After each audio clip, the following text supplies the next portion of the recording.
Hey guys, we're here. We're at day 26. We have light coming in from outside today. You can't see the window because that's just how it works. But hey, it's early. I'm trying to get it done early today.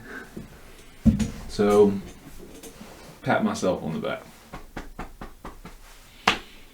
Today's drawing, man, the words connect. I had some other ideas, but my wife was wanting me to hold the baby. So she helped me find the pictures. And I think it worked great. I liked having her find the pictures. It saved me time. I hate it. I hate looking for the pictures. But once we had some good pictures, it's go time. And I just jumped right into it.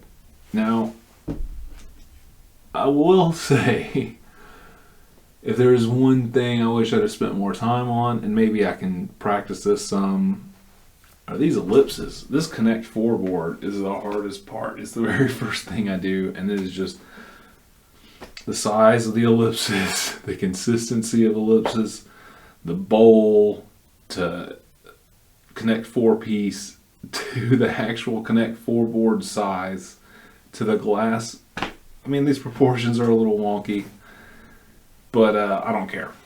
I don't care. I mean, if I would have, I'd have spent more time on the drawing, but I didn't want to spend too long on the drawing. I was trying to, like, you know, but hey, man, I guess, you know, doing a piece like this will remind you that you haven't gotten it down yet, what you want to have down. It's like, you can know something, but you might not be able to do it. And sometimes that's the case. You know the thing, but you can't do the thing. And then sometimes you can do a thing and you're like, how did I do that?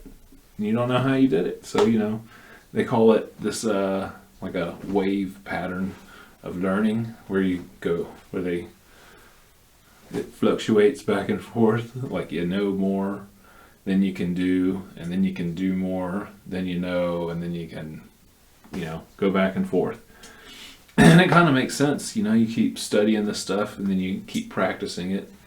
Eventually your practice surpasses what you're even looking at with your own observations, and then you move forward and then, you know, looking for answers. I've had this happen before. Like, I understood stuff about, I guess Photoshop's the best answer. I understood the stuff. Or I guess drawing too. I mean, I knew how to draw stuff and didn't, like, I knew things about perspective, but couldn't, like, well, I mean, hey, look at these ellipses.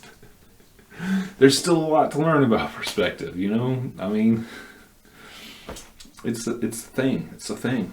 I mean, but yeah, so we took 3 photos. We took a photo of a dog, this happy little otter, and then a photo of a guy playing Connect 4 with a kid. And I was looking and I was like, man, I was counting the pieces on there. I was like, oh, I'm going to count. I was like, is the little girl cheating? And I decided to go with it. I was like, because of the facial expression of the otter, I was like, he just got caught cheating, and the dog is just like, why would you do that? You know, just, he's upset about it. He's not really like angry. He just feels like whatever. And the otter's just like, ah. You know what I mean? I don't know. I thought it tells a good story. You know, this dog person would take time to play with this childlike otter. You know, in this fantasy world, these are the characters and these are the players. This is their game. And Otter came with it. Otter came with the fire. He was ready to do what it takes to win, even if that means putting extra pieces in when dog wasn't looking. And neither one's won the game. Like really, they're both got pieces on the board. Both are close, but neither has won the game yet. So and then dog has just realized it. So that's why I guess if he'd have lost, he might be more upset. He'd have been like, no, I lost. And it's too late. He'd have been like, I'm going to kill the otter. This is like the Old West now instead of business dog here. Because that shirt, it kind of speaks business. It's kind of a collared shirt. Like I think in the shirt it was like a golf. Maybe, no, it was a button up. But yeah, that's the story today. What does that have to do with Connect? I don't know. Connect 4. I just took it literally. I mean, it became a story. We got a story out of it, and that's what I enjoyed. I enjoyed making up a story. You know, I feel like these are still evolving. We're getting near the end of the month here. We're at day 26. There's 5 days left. Then the 5 days I skipped. Which I've been thinking about those words. I did one of the drawings already, but I also dialed it in on the perspective. But I was thinking about redoing it, but now that I keep making these like simple mistakes that I know better, I'm just gonna have to live with it. This is how you learn. Is, you know, these assignments. I like that this is like an assignment. It's like, hey, this is what you're doing today. You go in. You're taking this word, you're making something, and you have today to do it. You know, whatever other limitation, it doesn't matter. You got today. Do something. You know, like, I know sometimes it's good to spend longer on something, you know, and I'm trying to get to working on paintings. I want to be doing these paintings, and sometimes it's good to be able to do both things where you can spend like a week coming back working on something, and then I need to be able to come in here and knock a nice little piece out. And I mean, ideally, I think what a lot of people would do is they would do this drawing, and then they'd be like, all right, I'm going to paint this now.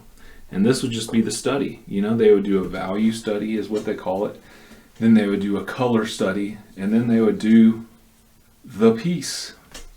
And while they're doing that, they'd work out things like, how do I make all these ellipses the same size without just, you know, winging it? And because I just won it. I was like, I ain't got no time to graph this whole thing out. I have been looking at some other tools to help with my perspective. One of the tools is they have these perspective grids that you can lay on top of or underneath your piece. And even if, you know, my piece isn't translucent to see it, or if I don't use the light table, I can still have lines coming to the paper and go off of those. You know, you don't always need the line directly there. You just need something to look for, you know, some point of reference.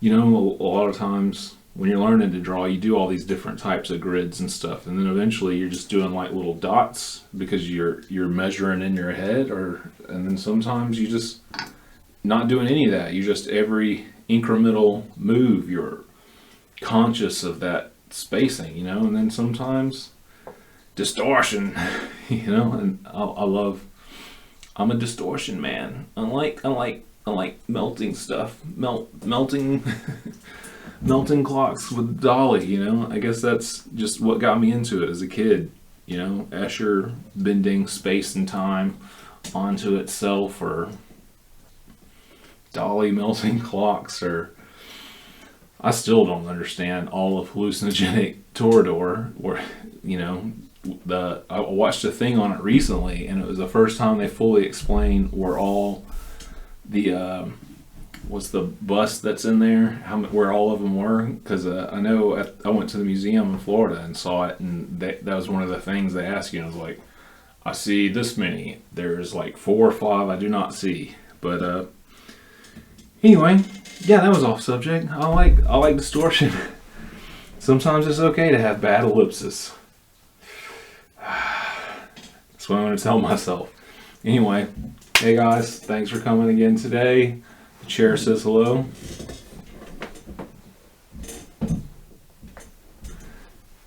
We'll see you tomorrow.